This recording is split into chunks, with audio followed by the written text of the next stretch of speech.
programa de nuestro congreso tenemos ahora la presentación de Edgar Montiel. Su ponencia lleva por título Claves de la filosofía política emergente hoy en Latinoamérica. Edgar Montiel es economista y filósofo, funcionario de la UNESCO.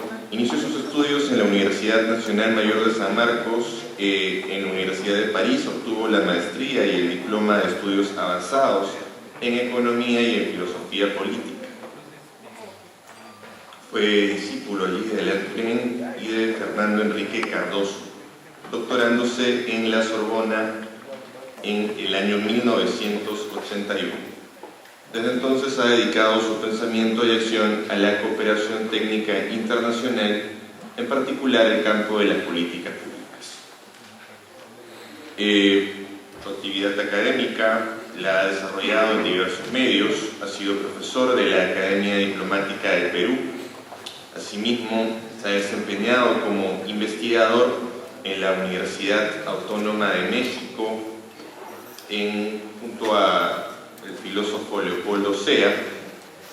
Ha enseñado también en la Universidad Ricardo Palma.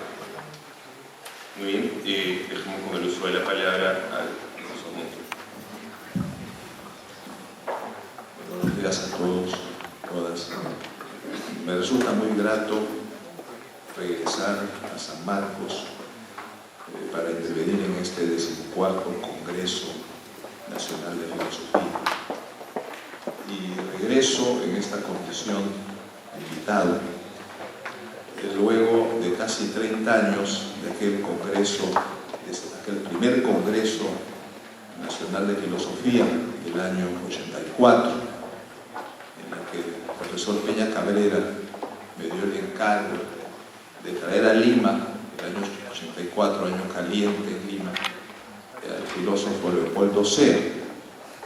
Misión que cumplí. Él vino, participó, hizo una relación muy estrecha entre San Marcos y la UNAM de México, y realmente regresar casi 30 años después al alma mater sanmarquina es algo que me gratifica mucho. Hablar de claves de la filosofía política, si uno habla de claves hoy, claro que significa, tiene algo de diagnóstico, tiene algo de anticipación, algo de identificación, ¿no es cierto? ¿Cuáles son esas claves? ¿Cuál es la agenda filosófica o del filosofar latinoamericano?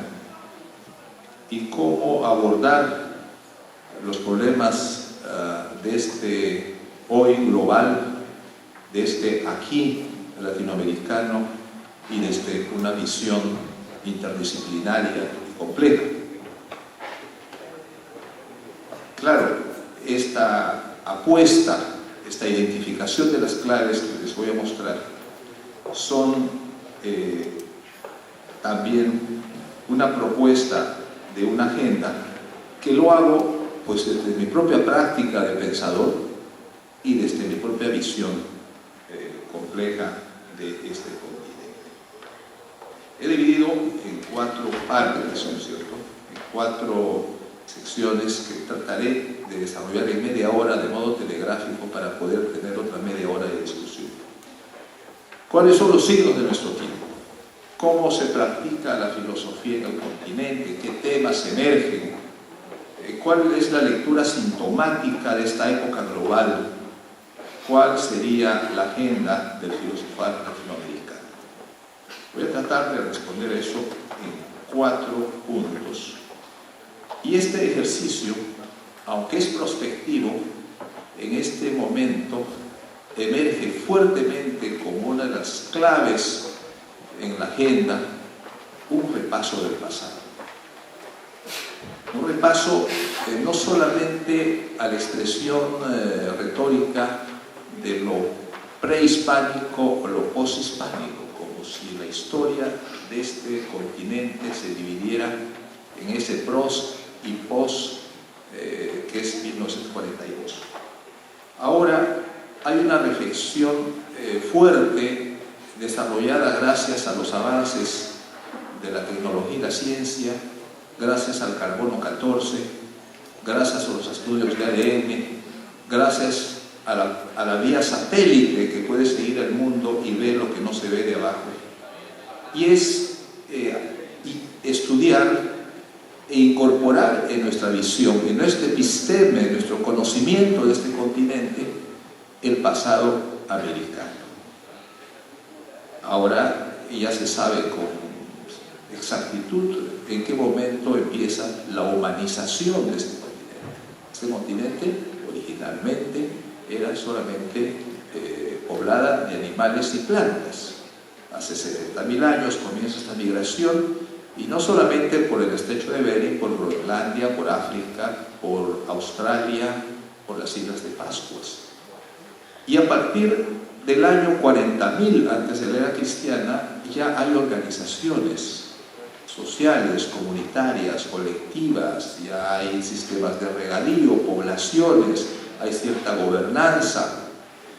Y a esta tarea se ha dedicado un equipo encabezado por México, que en los próximos meses, y con apoyo de la UNESCO, va a publicar un libro que se llama así: El Senti Pensar Originario, la filosofía desde la tierra bella de los Inuit al Chaltén sagrado de los Chonek, 39.300 años antes de la era cristiana hasta el siglo XVI. Fíjense qué desafío, qué reto apropiarse de ese pasado. Y ellos ya han llamado a esto, entonces hemos considerado esto como una enciclopedia, mapas de la historia mundial de las filosofías. Y le han llamado a todo este pasado filosofías. Yo es cierto que aquí en Perú hay un debate nominalista de cómo se puede llamar eso filosofía. Lo que se quiere decir también al hacer esto, están diciendo es que estas poblaciones han creado, ¿cierto?, cosmovisiones, hay un trabajo mitocrático, hay ya también ideas, hay un surgimiento de la razón, porque hay que explicar cómo cae la lluvia, hay una explicación mítica, pero también se dan explicaciones razonables, o sea, un repaso antropológico de cómo se forman las ideas, los pensamientos, y ellos, sin asco, han dicho, estos son filosofías, ¿no es cierto? Y claro, agarran a los Inuit y hasta el Chaltén sagrado, y debo decir que todo esto se incorpora también, incorporan ellos la tradición andina. Y ahora que tenemos estos instrumentos científicos, entonces ya no podemos decir que estos grupos han aparecido en la noche de los tiempos. Esa retórica ya no sirve, epistemológica que ya no vale. Y esto daría un nuevo aliento y una nueva plataforma conceptual y cognoscitiva a los estudios andinos.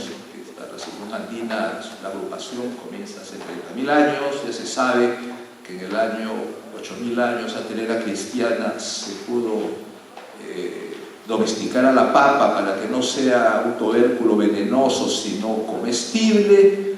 Ya se sabe que otros animales lo domesticaron, y pues ya la ciudad de Caral aparece en el año 5.000, hace 5.000 años, de manera contemporánea pues a la civilización de los países mesopotámicos, a la antigua Grecia y a la China, de modo que se está produciendo una relectura radical de toda esa datación y periodización, y esa es la primera novedad que emerge. Y hay equipos que ya están trabajando sobre eso, el propio Enrique Dussel y un equipo de casi 200 investigadores acaban de sacar un libro que está fechado así, del 1300 al 2000, y arrancan con el filósofo y pensador y arquitecto y sabio Nezahualcóyotl, que fue, pues, hay obra transcrita de él que llegó hasta la era de la conquista, de modo que eso se puede datar y fechar que era un hombre de carne y hueso, porque como estamos acostumbrados a ver autores, personas y no las ideas como expresión de una colectividad, entonces esto es un desafío epistemológico interesante para los peruanos y su pasado andino. Entonces esa es la primera, la primera clave que yo veo que va a marcar un poco nuestra agenda. La segunda tiene que ver con el fatídico 1492. y estamos asistiendo a un esfuerzo en varias colectividades filosóficas, de México, de Chile, aquí mismo en Perú, en Argentina, para hacer una relectura sobre cuál es la contribución de América a la ideología o a la filosofía de la modernidad. ¿Cuánto de americano hay en las instituciones que surgen de esa modernidad? Es decir, de las ideas de derechos humanos, de las ideas de libertad. Yo todavía no he aprendido a hablar de manera levinasiana la libertad. Yo conozco la libertad como resultado histórico, como fue. Entonces, esa relectura de la modernidad que tiene que ver con la libertad, con la democracia y con la independencia, ¿no es cierto?, que es un concepto que no existía en el derecho internacional ni en la filosofía política, pero que es un producto americano.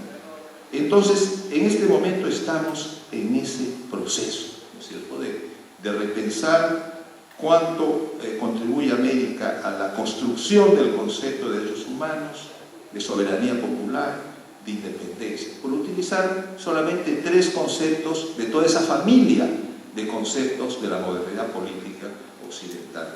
Y si hablo de derechos humanos, entonces no puedo no mencionar el famoso discurso del padre Montesinos en 1509, todavía ni se había conquistado México ni Perú, en la que pues, denuncia la matazón de los pueblos del Caribe, y entre ellos hay otro joven hacendado y colono que se llama Bartolomé de las Casas, y lo escucha con atención, y rápidamente Montesinos y las Casas se asumen como defensores de esos pueblos indígenas, como se llamaba, porque pensaban que esto era la India, los pueblos indígenas, y Isabel la Católica, a nombre de los 2 reyes católicos, los nombra defensores de los indios.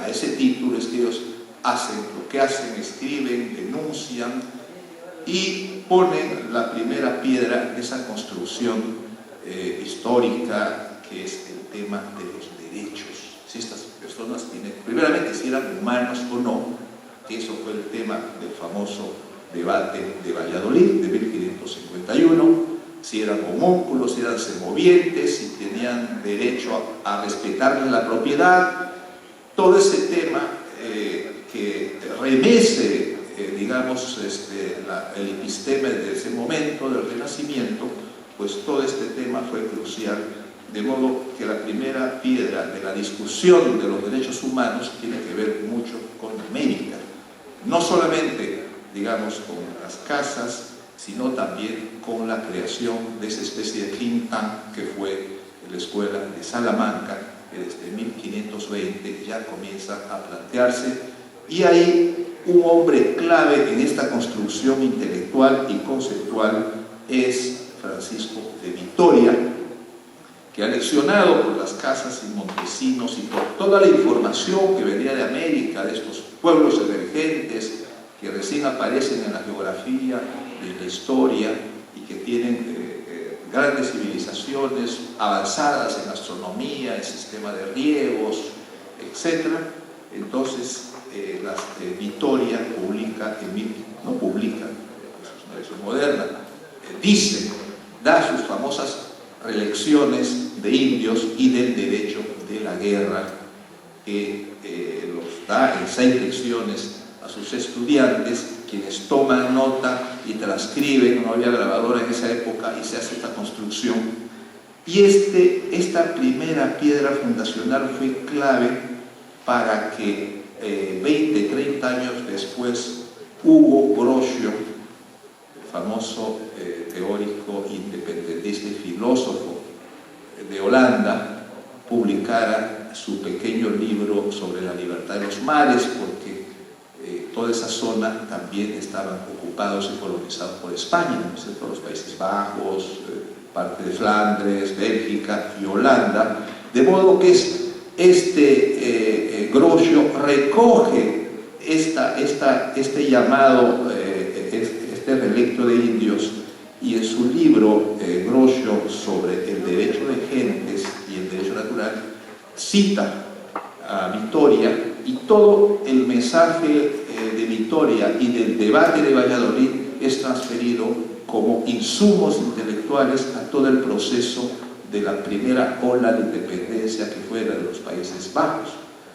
Solamente que esta independencia hizo que se liberaran de la corona española, del absolutismo español, pero no fundaron repúblicas como lo harían en América siglo y medio después, sino se quedaron como reinos y principados autónomos e independientes. Entonces, fíjense cómo comienza ahí la construcción del concepto de independencia. Pero esto no se queda en Hugo Grocio, se queda luego en otra figura muy importante que es Pufendorf, Samuel Pufendorf, que es uno de los primeros en sistematizar el derecho natural, diciendo que el derecho natural es una construcción teológica, cierto, y política, y tiene una dimensión económica.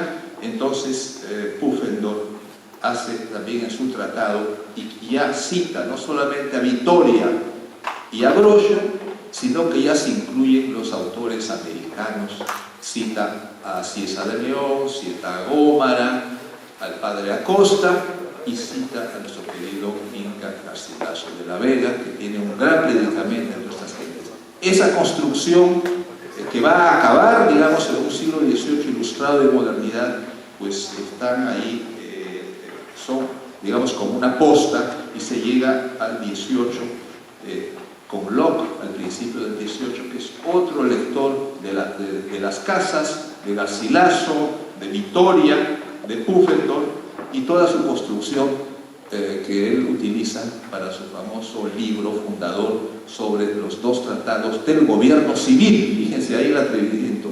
Estaba hablando de las monarquías, pero él hablaba ya de un gobierno civil, no digamos de un gobierno electo, pero está diciendo con eso que no querían una monarquía absolutista, tampoco aceptaban de que los reyes sean nombrados por Dios, sino que el soberano, la idea del pueblo, ¿no? La primera idea del soberano, del pueblo elector, el pueblo valida para que el rey pueda gobernar. O sea, sin esa validación, los reyes no tienen legitimidad.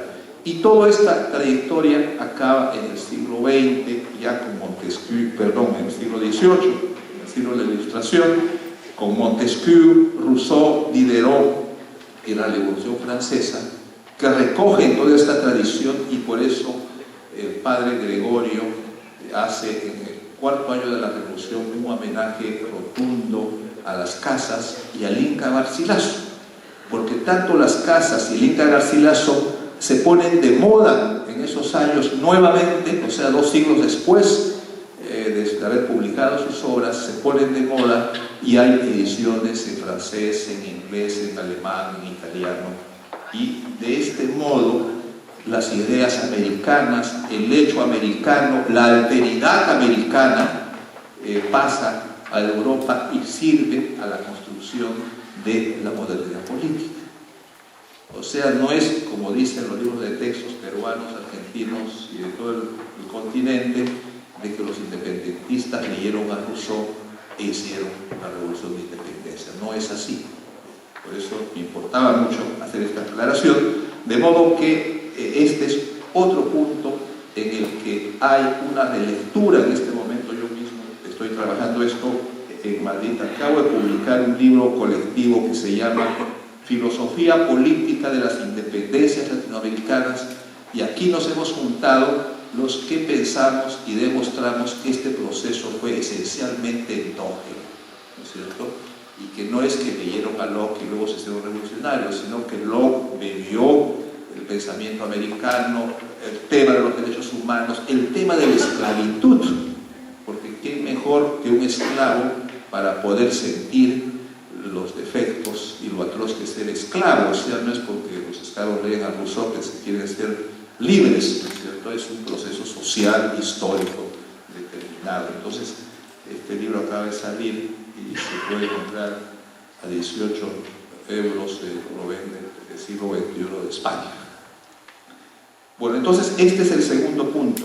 Y con este pasado de muy atrás y este pasado reciente de la modernidad que está muy presente, porque este año se conmemora el 4º siglo, justo este año 2013, de la publicación de Principatus Politicus, que es el tratado de Francisco Suárez, en el que él plantea y deja para la posteridad la idea de la soberanía popular, diciendo de que es un jesuita que explica que no es Dios quien nombra o elige a los reyes, sino se necesita esta voluntad popular, y de ahí nace toda la tradición moderna de la soberanía popular, de que nos beneficiamos en este día. Pero veo que nadie se ha acordado del pobre Suárez, y no ha habido ningún homenaje, ni recordación, ni nada, y hay que decir que los sanmarquinos le deben al padre Suárez, porque toda esa generación que fundó San Marcos eran casi todos suaristas, ¿no?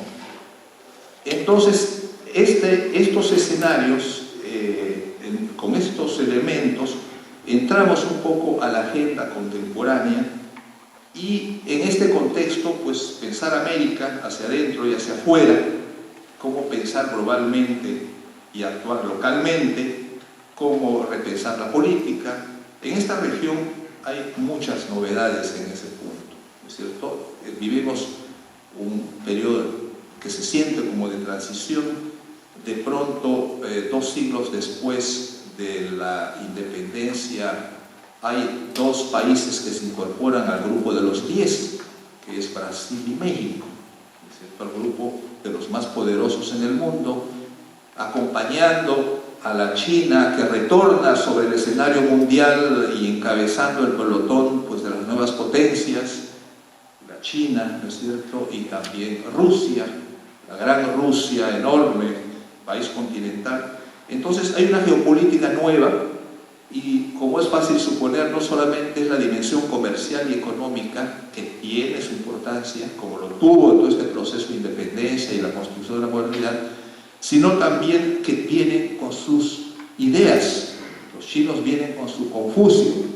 Ustedes han visto que Confucio está, digamos, de moda en Occidente, y se han formado centros de estudios confucianos en Harvard, en la Sorbona. Hay un instituto Confucio que los chinos promueven de manera oficial en casi todos los países. Hay ya un centenar de centros Confucios en el mundo.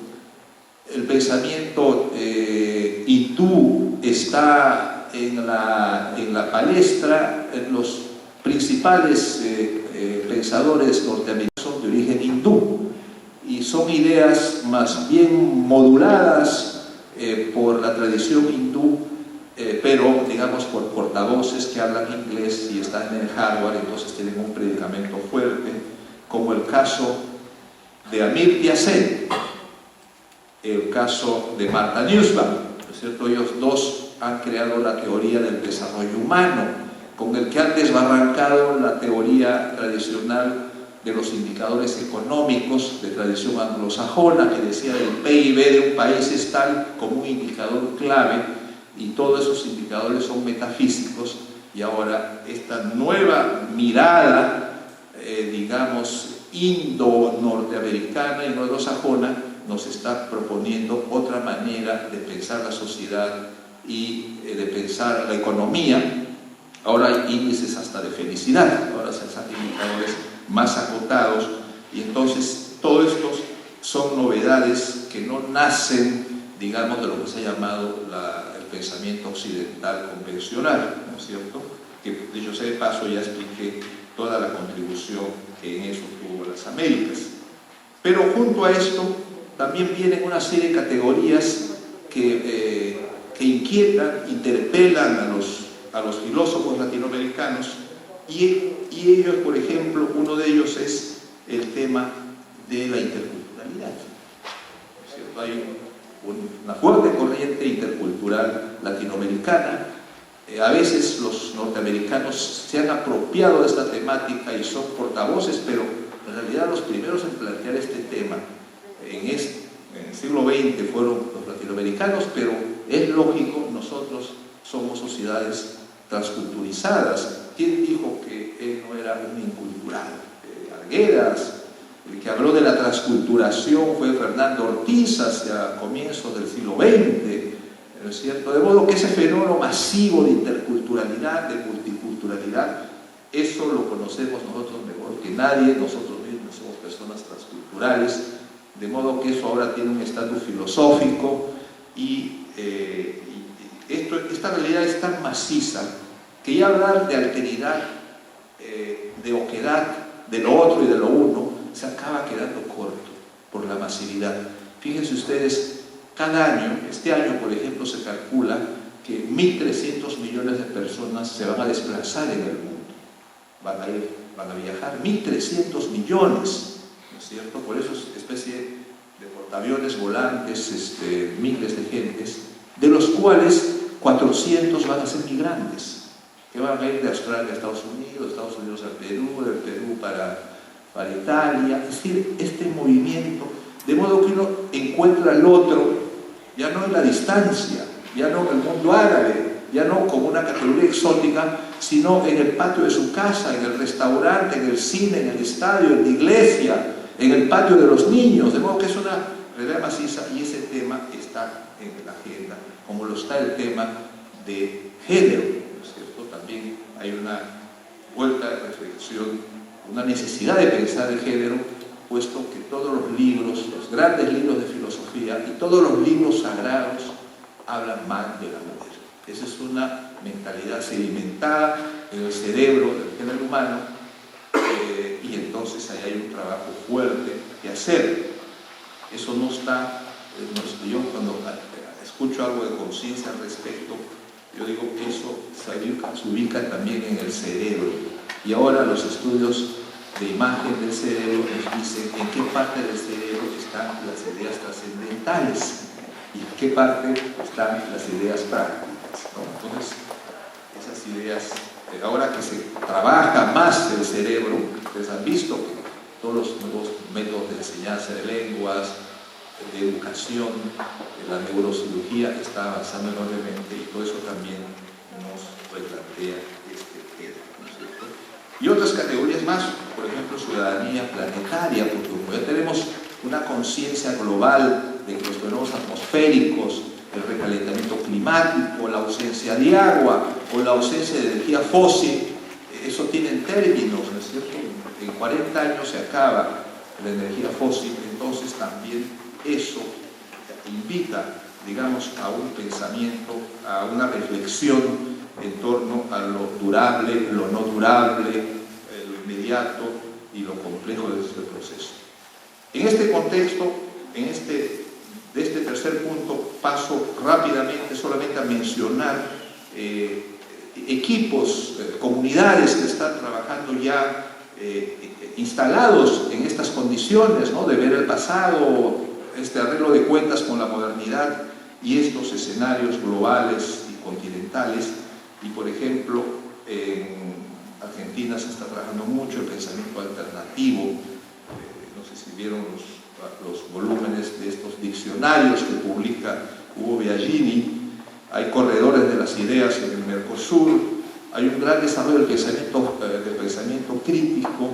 En Santiago, el colega Sara Sastray publica, va por el 4º volumen de estos libros de pensamiento crítico. Sara Sastray yo lo vi programado, pero no sé si llegó, pero él tiene este libro que les he mencionado de Dussel, que ha movilizado casi 200 filósofos latinoamericanos para escribir estas 1115 páginas de pensamiento filosófico latinoamericano del 1300 al 2000.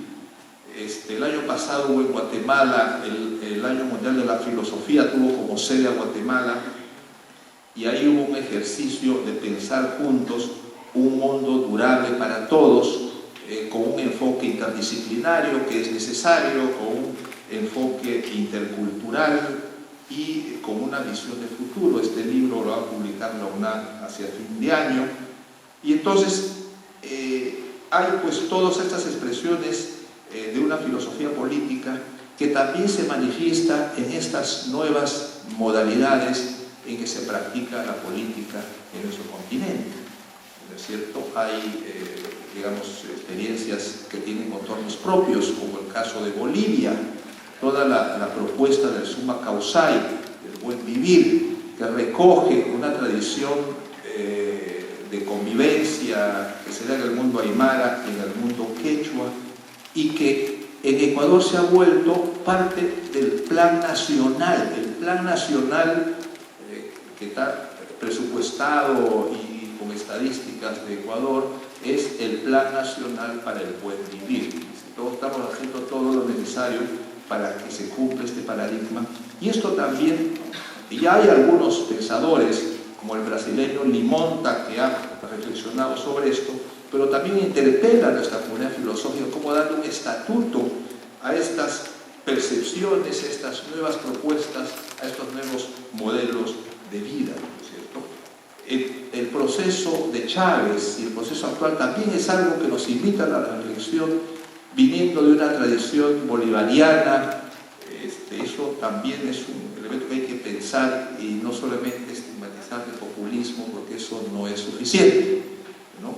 El proceso en Argentina, el tipo de socialdemocracia o proyecto de Brasil, como un obrero metalúrgico que creó el Partido de los Trabajadores, siguiendo la política de Fernando Henrique Cardoso que le antecedió, pues está convirtiendo a Brasil en 15, 20 años en un país que crece, que se desarrolla, que tiene sus problemas. No estoy diciendo que todo es color de rosa, pero son experiencias latinoamericanas. O sea, la novedad política en el mundo viene más bien de América Latina.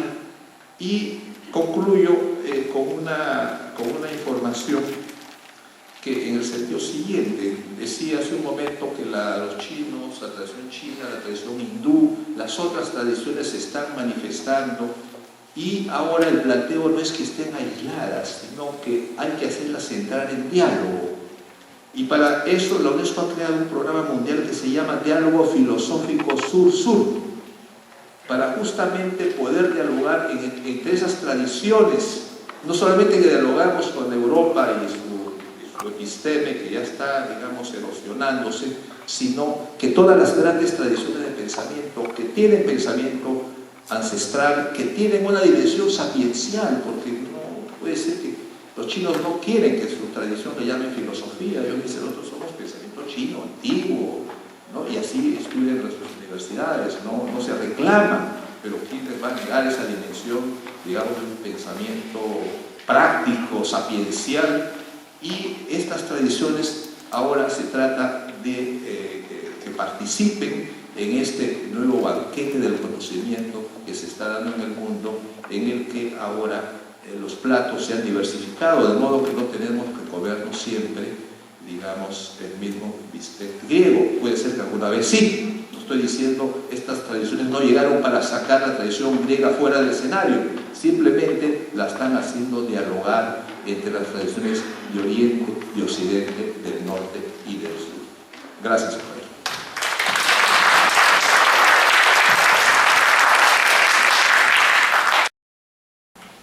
Bueno, a continuación vamos a invitar al doctor García Zárate, director de la Escuela Académico Profesional de Filosofía, quien va a hacer entrega de un documento que acredita el nombramiento del profesor Montiel como profesor honorario de la Facultad de Letras.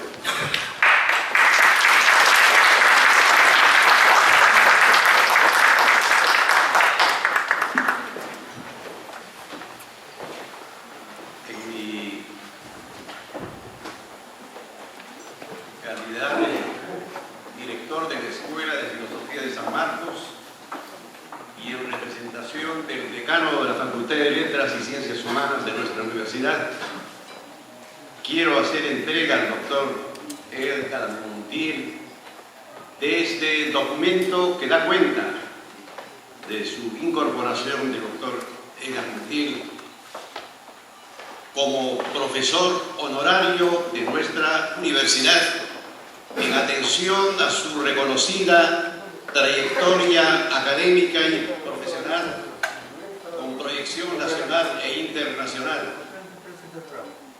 He entendido que este acto, a mi juicio, es un acto simbólico porque en una ceremonia especial que oportunamente se dará a conocer, será incorporado a nuestra universidad como profesor honorario de nuestra universidad.